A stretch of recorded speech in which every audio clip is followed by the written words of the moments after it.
Have you ever had that weird feeling in a friendship where it feels less like a real bond and more like a transaction? Where you're kind of left wondering, do they like me or for what I can do for them? It's such an important question to ask yourself, because today we're going to get into the subtle and sometimes not so subtle red flags of those one-sided relationships. And more importantly, we'll talk about what a real, supportive friendship is supposed to feel like. So what's the deal with a fake friend? Well, at its core, it's about selfishness. This is someone who's playing a game, and they're often manipulative. Their focus isn't really on the friendship itself. It's on what they can get from you. It's a relationship built on taking, not on giving and sharing. So to make this super clear, let's jump into the first major sign you'll probably notice. Ah, yes, the favor seeker. I think we've all met this person. This is the friend who just seems to pop up out of nowhere, but only when they need something.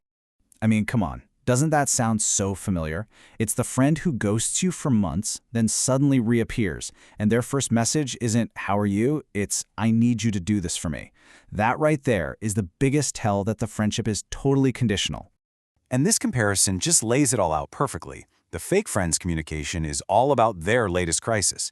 They literally use you as a tool to fix their problem, and then poof, they're gone again. But a real friend, they're attentive. They check in just because they actually care about how you're doing.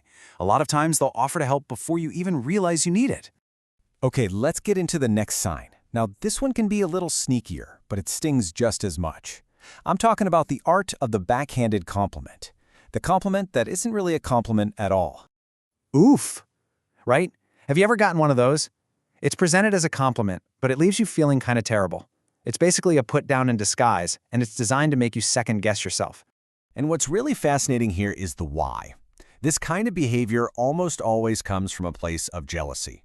They use what they call teasing to just take little digs at you, to chip away at your confidence. A real friendship, though, is the total opposite. It makes you feel secure. It's a safe space where your successes are celebrated, no strings attached, no weird comparisons. And that brings us to our third sign, the conversational narcissist. You know this person, the friend who treats every single conversation like it's a one-person show and they are the star.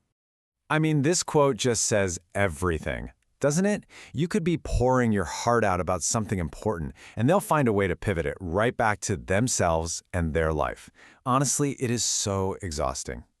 So what's really going on here is a complete and total lack of interest in your world. They don't just monopolize the conversation. They can also be really disloyal. They might even talk about you behind your back. A real friend, on the other hand, actually cares enough to protect your reputation. They build that two-way street where you both get to talk and you both get to listen. Okay, so we've laid out the sides. We know what to look for. But this brings up a huge question, right? If these friendships are so draining and so obviously bad for us, why is it so incredibly hard to just walk away? Seriously, think about it for a second. We might stay because we have a long history together, or maybe it's just convenient. A lot of us just hate confrontation. But a lot of the time, the reason goes way deeper than that, all the way back to patterns we learned when we were kids. And this is so important to understand. A lot of us were basically trained to be the pleaser. If you grew up feeling like you had to manage everyone else's emotions just to keep the peace, it becomes second nature to ignore your own needs to avoid a fight. But realizing that about yourself isn't a weakness, not at all. It's actually the first and most powerful step toward choosing relationships that value your needs too. So if we're trying to move away from those draining friendships, what are we moving toward? We're moving toward this. These four things: honesty, trust, care, and mutual respect. They aren't just nice little bonuses. They are the absolute, non-negotiable bedrock of any healthy friendship. Without them, you're just stuck in a loop.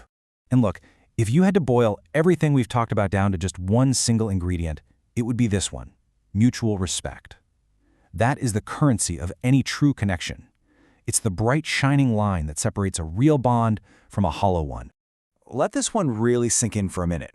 Realizing a friend is fake hurts. It's painful, no doubt about it. But staying in that friendship pretending everything is okay, that does so much more damage to your mental health in the long run. You absolutely deserve friends who show up for you, period. So, after all this, what are you thinking about? Have you ever had to draw that tough line with a friend who only called for favors, or one who loved those little backhanded compliments?